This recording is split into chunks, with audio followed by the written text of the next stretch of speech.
जगाच्या डोळ्यासमोर हे नरसंहार घडत आहे, पण कोणीही काहीही करू शकत नाही। ही कथा आहे पश्चिम सुदानमधील अल-फेशर शहराची, जिथे जीवनाचे प्रत्येक चिन्ह हळूहळू पुसले जात आहे।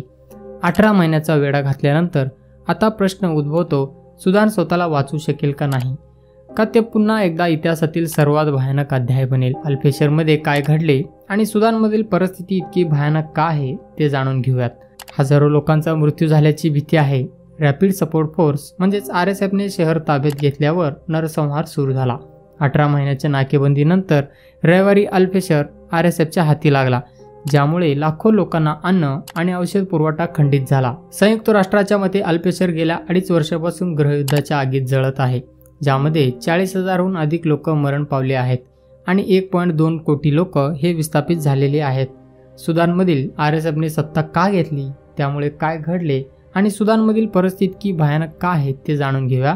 RSFच्या मते बुधवारपर्यंत 2000 लोक मारले गेले होते, तर सुदानमधील डॉक्टर नेटवर्क्सने किमान 1500 मृतांची पुष्टी केली आहे। सुमारे 12 लाख लोक 18 महिने लोक शहरात अडकून पडले होते। त्यांना प्राण्यांचे अन्न खाऊन जगावे लागत होते। त्यांच्या शहराभोवती 56 किलोमीटर लांबीची भिंत आणि बॅरिगेड्स उभारण्यात आले होते, त्यामुळे अन्न, औषध आणि बाहेर पडण्याचे मार्ग पूर्णपणे बंद झाले होते।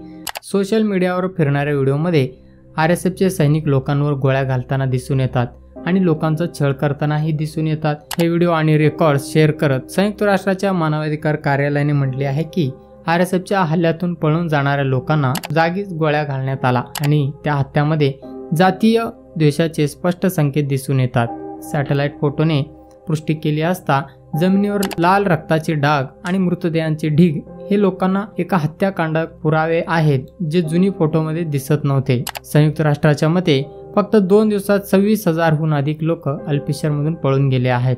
शहरात सुमारे 1,70,000 नागरिक अजूनही अडकलेले आहेत। शेजारच्या उत्तर राज्यातील 12 भागांमधूनही हिंसाचाराचे वृत्त येत आहेत, जे 25 ऑक्टोबर रोजी त्यांचे क्षेत्र पुन्हा ताब्यात घेण्याची अपेक्षा आहे।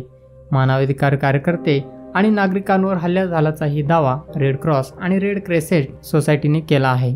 12 दिवसाच्या युद्धात 5 कामगार ठार झालेले आहेत आणि 3 जखमी झाल्याची पुष्टी त्यांनी केलेली आहे। अशी माहिती मिळत आहे की अल-फेशर आणि सॉल्ट जमाती या सशस्त्र गटांशी संबंधित आहेत, ज्यांना 2003च्या दारफूर युद्धात हुकुमशाह ओमर अल-बशीर यांनी पाठिंबा दिला होता।